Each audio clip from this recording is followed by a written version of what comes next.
Hello my friends, welcome to an autumn bingo, DIY bingo readathon announcement. Autumn is my favorite season, my favorite reading season, so of course I wanted to create a readathon for September, October, November. Those are the months I mostly consider autumn. November sometimes is winter here, but I'm still claiming it in autumn. And like I do with all of my readathons, reading challenges, I'm going to be doing a giveaway for a gift card to Amazon or your online bookstore of choice, as long as I can buy a gift card from there for you. You can enter to win. So first of all, I'm going to apologize. There is a bunch of construction going on outside my house, starting today and possibly for the next 2 years. So I honestly don't know if filming during this is going to be possible, how this is going to work. There's a part of me that's like, am I even going to be able to continue BookTube because of this? I don't know. But there might be some machinery noise and some beeping coming through. My apologies. Yeah, it just is what it is. So we're gonna get into my autumn bingo. I have it printed out here, and I have created this as a DIY bingo. So the printable will be linked in the description, but you'll have like a plain bingo card that has the squares, but is blank, like each of the squares is blank. And then the other page has the actual prompts on it. And I'm a little OCD when it comes to certain things. So I specifically, intentionally made these prompts slightly smaller than the squares for the actual bingo board. So you can cut them out and they fit in there nicely. They're not going to be like overlapping and really annoying. We're going to go through all the prompts right away. But the idea is you cut out all the squares on the bingo board, or like on the one that you cut them out, the one where they all are, you cut them out.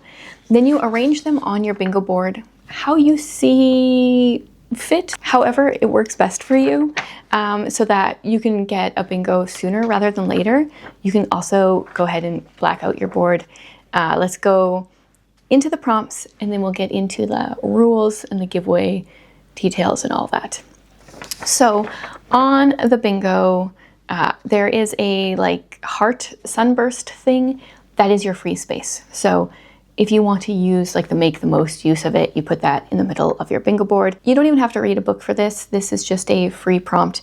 If you want to try to get a certain row and you can't finish another book for it, then you can just put this in wherever you want. We've got nonfiction, very straightforward, just a nonfiction book. We've got a book under 250 pages, so that should work well with Shorty September. We've got creepy, whatever that may mean to you. We've got cozy, also kind of whatever is cozy for you. Then we've got orange, so this could be a word in the title, this could be a prominent color on the cover or the spine. Maybe it has a lot of like autumnal colors and there's some orange in there. We've got set in autumn, so any book that is set in autumn, easy, straightforward, I think. Then we've got library or bookstore. So this could be something on the cover, like there could be a picture of a library or bookstore on the cover. It could have the word in the title. It could be a book that like features a library or bookstore in it in some way. Next is school. So kind of the same idea as library or bookstore. I was kind of thinking like, because autumn makes me think of like Harry Potter and books like that. So I was kind of thinking like boarding school, but it doesn't have to be that at all.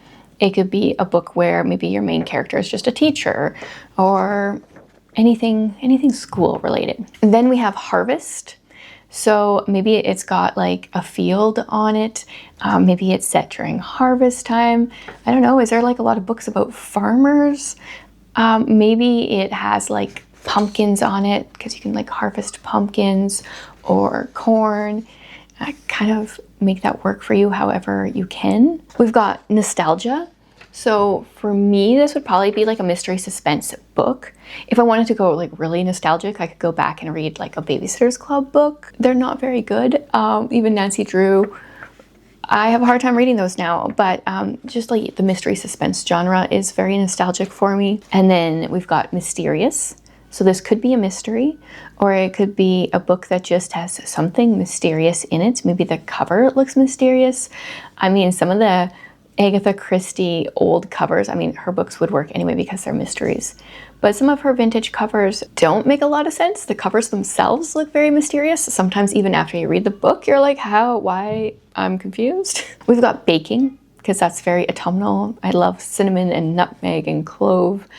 So once again, it would be on the cover, in the title, just a prominent part of the book, something like that. Gothic, which to me is like just a very atmospheric book. It's got like a creepy vibe to it without necessarily anything really overly creepy happening. I do have a book recommendations video from a few years ago with Gothic books that I can leave linked as well. We've got Small Town. So this, I was kind of thinking of Gilmore Girls and like Stars Hollow, anything set in a small town. There are a ton of options for that. We've got rain or storm, so some kind of just autumnal weather. Rain coming down. Once again, one of these words could be in the title. It could be a rainy, stormy cover. It could just be a part of the book. Then we've got forest. I'm really all about the forest books this year. So taking place in the forest, a foresty picture on the cover, lots of options for that. And then we've got over 400 pages if you want to challenge yourself to read a longer book. I specifically didn't want to do over 500 pages because so many books are like 5 to 10 pages short of 500. It's like, I don't know if publishers try to keep certain books underneath 500 pages, but we're going to do over 400. Then we've got cottage or cabin. So once again, cover, word in the title. Maybe it's just like a prominent part of the book. Maybe, you know, something's really set in a cottage or a cabin. Then we've got new author. So just try someone new to you. We've got favorite author. Stick to an old author that you love. And then we have fire. There's been a lot of fires surrounding my province this year. We are the opposite of a drought here. We have record rainfalls, but fires are often like something that happens in autumn, even like a campfire or just like a bonfire, but then it also could be like a forest fire. Then we've got series, which will work with series September. Friendship, a book that is just really focused on friendship. And then we've got beautiful cover. Whatever that means to you, a book that you think has a beautiful cover in one way or another. I think that maybe, I'm not 100% sure, but I might share a TBR based on all of these prompts for myself. Not necessarily like I'm going to read all of these books, but these are books on my radar that would fit each of these descriptions. If I have time, I will try to do it via video. If not, maybe I will do it on Substack or Instagram, because as I'm going through, I'm like, oh, I want to read this book for that prompt. And actually, I'm reading a book right now that would fulfill quite a few of these prompts, but I'm not far enough to say if I can really recommend it. So I'm not going to tell you what it is. But those are the prompts. You're going to cut them out of this paper and then glue them into this paper in an order that works for you so that you can get the most bingos possible. As for rules, I'm going to say you can double up with these prompts. So you can read one book that fits 2 of the prompts. Okay, so 2 maximum. It can fit just 1 prompt if you want.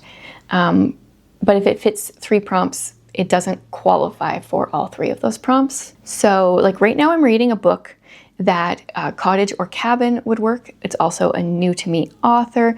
There's also some forest elements. It starts out, it doesn't really start out set in autumn. I'm just currently reading the autumn part. It's got harvest happening. There's a lot that it could fulfill in here, but I would only be able to put it in for 2 of the prompts if I was actually reading it in autumn. So 2 prompts maximum. These are books that you read between September 1st and November 30th, and you'll get 1 entry per prompt that you fulfill. I will have a form like I always do, the form won't go live until September 1st, so I don't have any cheaters that are filling it out before we're even supposed to be started. So September 1st, I will have the form in the description here. I will also have it on a Substack post. All the rules will be below, any that I potentially forgot. I will give you a couple days into December to get, oh man, it's crazy to think like this will be over and then it will be December. I'm not ready to be thinking about Christmas yet. Give you a couple days into December to get your entries in, and then I will be announcing the winner over on my Substack newsletter. You have to be subscribed to my newsletter in order to win. So definitely make sure you're subscribed. I often send out about 2 emails a week. I have a traditional like newsletter that I send out, and then sometimes like a book list or some book deals. If you want to win, you need to be subscribed to that. Did I forget anything? I am not sure. Hopefully not. Ask me questions if you have, and I will try to answer them in the comments. I'm excited for autumn. I'm excited for a reading challenge to go with it. And I am excited to share the books that I may potentially read for this. So stay tuned for that. And just let me know in the comments if you guys are joining in. I would love to have you.